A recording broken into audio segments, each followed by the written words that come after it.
Welcome to Channel AMEC, your insight to the Australian visa system.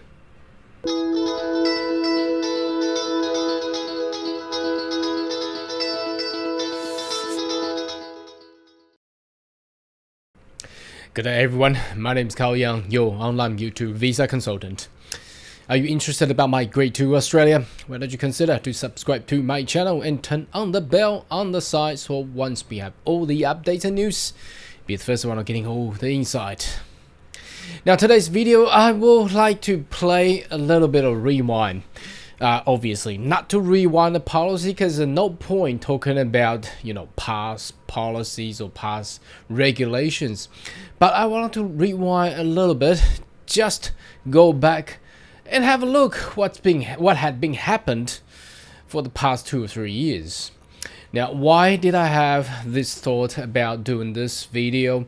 It's because, well, look, we have all lived through in the past 2 or 3 years, which has been just too many events, global events going on, and all these events had effectively affect my life, affect yours, and affect all the countries around the world. So let's have a little playback of what had been happening and how this, and it all start with the virus, haven't we? And all of this and the world has changed, and we are now today in ever fast changing world that we ever lived, and we got to be prepared. And how will this affect to the visa system of Australia? Obviously, the government of Australia or any government around the world will require to reflect to this fast changing environment that we are in. Okay, so let's just go back a little bit. Start with 2020. So obviously we all had gone through it on the 20th of March 2020. The former Prime Minister Scott Morrison had put on a full statement on the new national coronavirus restriction, and that's exactly when the border has closed, and that's exactly how I got stranded in Taiwan and unable to fly back to Australia since. So it's a ever change event. A lot of people has been restricted for holiday travels, and obviously you're seeing how the virus has moved throughout those years, and it has changed a lot. And the most significant thing is that if you know and learn about Australia has been growing. The economy has been growing for the 27th year, just before coronavirus landed at the continent. So what had been happened? Obviously, this is September 2020. Australia's record economic growth run has officially come to an end. Now, what does that mean? That basically meant the way of life that the general public in Australia had been living, and that was 27 years, for almost 30 years, has come to an end. And that basically meant, starting from that point, obviously, caused by the virus, the pandemic, has changed the entire nation. It also changed the entire earth. How we have lived today is nowadays you go through travel, there are still people wearing masks, and that which you had never possibly ever seen before pandemic in 2019, 18, 16. I just cannot imagine how this will go. But again, one of this little tiny virus has also changed the way of our life and changed the fast pace of rapid improvement of technology as well. However, there's always a huge shakeups, just like the pandemic going back to the early 20th century, that causing the World War as well.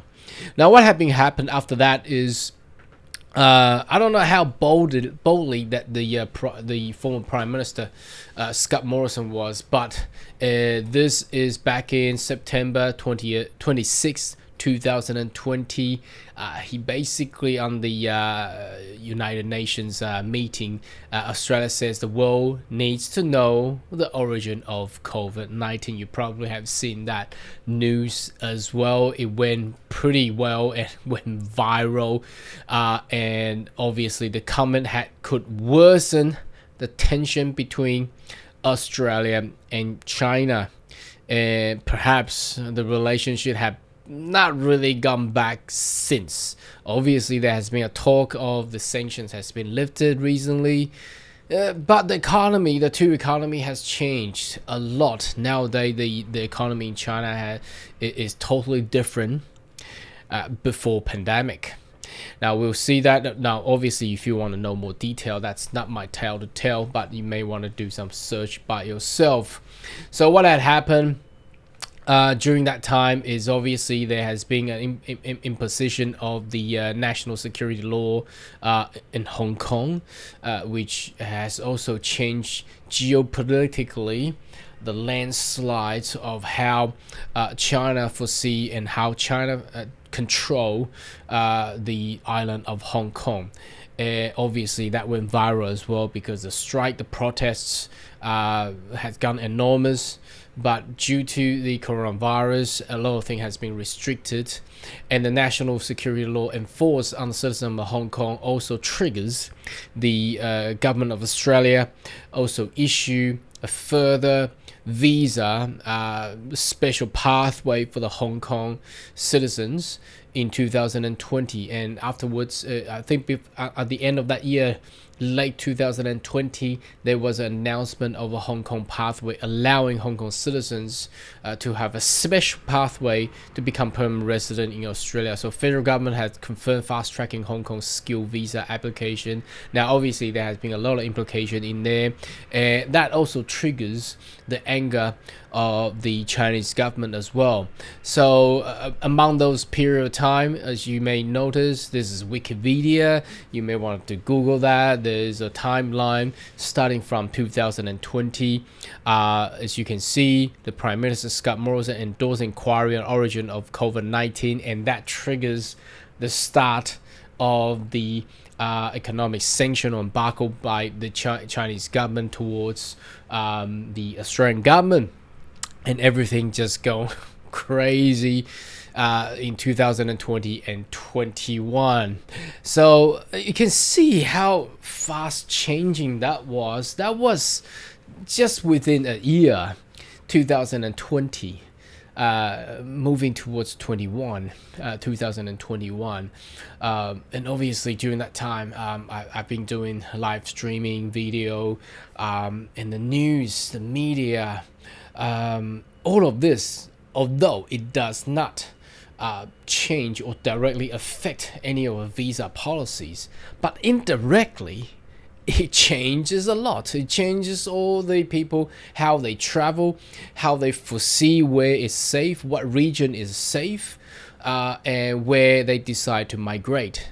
And in my industry, when the world is unstable, migration trend moves up all the time because the family people looking for backup plan, they're looking for plan B.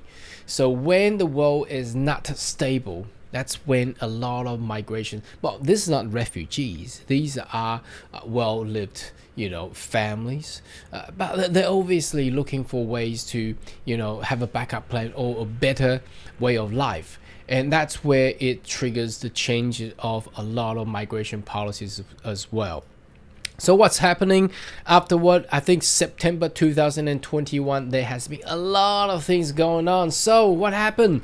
Australia, UK, and the USA signed up of AUKUS agreement. Obviously, you may notice that the nuclear power submarine is agreed between the three nations, that the technology transfer, perhaps even the submarine transfer for the UK and USA to Australia to obviously embolden the military capability in in Australia and also in the southern South China Sea as well. And that also triggers the angers of, obviously, the Chinese government as well. And during that year, obviously there has been talk about how they have dumped the plane between Australia and France, but that's another thing that's another topic. But I'm just wanted to show you what has been happened over the past 2 or 3 years. It really gives me boost. But I thought thinking about what had been happening in the past 2 or 3 years. Perhaps you may want to rewind your timeline as well. It changes a lot. Now, moving into 2022, February 24th, Russia invaded Ukraine. Obviously, this is still and continue going on, where there's a counteroffensive from the Ukraine side to Russia, and that also geopolitically, globally, changed everything as well. I remember back then the Australian government had also issued numbers of flights to actually get numbers of Ukrainian refugee or protection visas as well, and also start sending military aid, weapons, things to Europe. And obviously for the entire Europe, it's unstable as well. We haven't seen a spike of European looking away to migrate as well. Although you're probably not a Ukrainian, but if you're a Polish, you got a family of kids. If you're a German, you got family of kids. You're French, we got family of kids. What would you think? Because how the World War One and World War Two broke up back in those days was starting with one nation. So anyway, this all triggers all the movement of people and migrants going around, and this event is still going on. We don't know when it'll end. Hopefully by the end of this year, but don't know. We don't know how that will go. Okay, and in 2022, May, a shift and change of the government in Australia as well. So Anthony Albanese, the Labour government, had took control ever since, and also they had also won numbers of different state elections. So Labour government is currently the majority and taking care of the entire nation. Obviously, that triggers a lot of changes on migration policy, as you may have noticed, the Job Skills Summit, and how the Labour government approach to the world difficulties and problem and complexity as well. And that brings us to 2022 in August. You may know there's a Pelosi visiting Taiwan, and that triggers also again anger from China, where there's a retaliation or missile going through in the region, and obviously Australia is with the South China Sea being part of that region as well, and how this with the partnership with Japan and US has also changed a lot of faces there. Talking about this, obviously we're talking about perhaps arms race, right?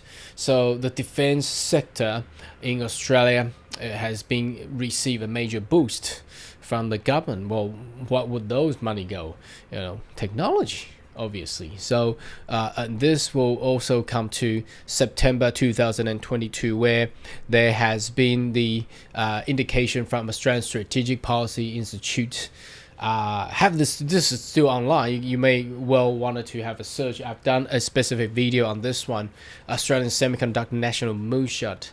Whether or not Australia can actually foresee in the future to have a fab or major manufacturers certainly establishing Australia, manufacturing semiconductor chips and things like that, or whatever it is, we don't know. But you can see the intentions there. There's a major shift, starting from the virus, going all the way towards the second half of 2022. There has been a major shift. It's either the tension between Australia and China, and the military, and the virus and things. There's a major shift of trend going towards as Australia looking into a more advanced and technological future. And this all bring us to 2023 due to the fact of geopolitical issue, embargo and things, and also the war in Europe. Inflation is obviously, and this is also effect caused by the pandemic as well. We didn't see that happening during 2020 and 21 because during that time is still in the midst of the pandemic. But we are in a post-pandemic era where all these effects had, just kicked in.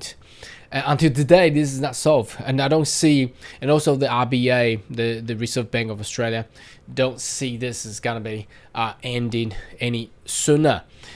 So the price indication and also the housing issue will continue to be there.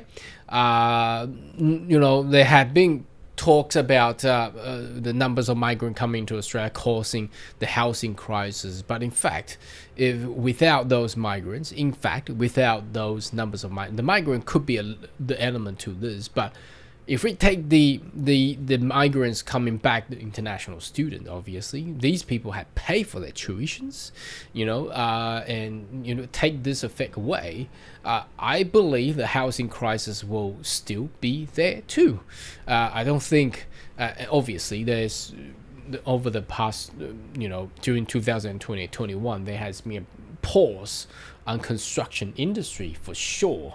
Now, obviously you cannot keep up with the demand of migrants coming from Europe, migrants coming from Asia as well. And these migrants are including permanent migrants and temporary and international student workers.